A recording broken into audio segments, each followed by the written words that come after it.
I've heard a few people complain of the font size when they're trying to read all their emails.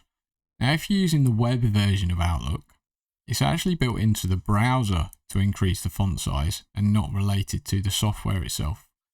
So to do that, all you need to do is click in the top right hand corner, the three dots. That's outside of Outlook. You're moving into Edge or Chrome, whatever your browser is that you're using.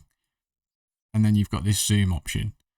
Now, the good news is, because this has been designed on the web, all websites and everything are going to follow a similar font size. So if you zoom in on the browser, you'll probably find everything you're viewing outside of Outlook as well has also been zoomed in for you. So you've got a consistent experience as you move between websites and pieces of online software. And again, if you want to go back, you just decrease the zoom there. But you should find out what level it is for your own eyes that you prefer to read at, especially when we could spend a lot of time on email.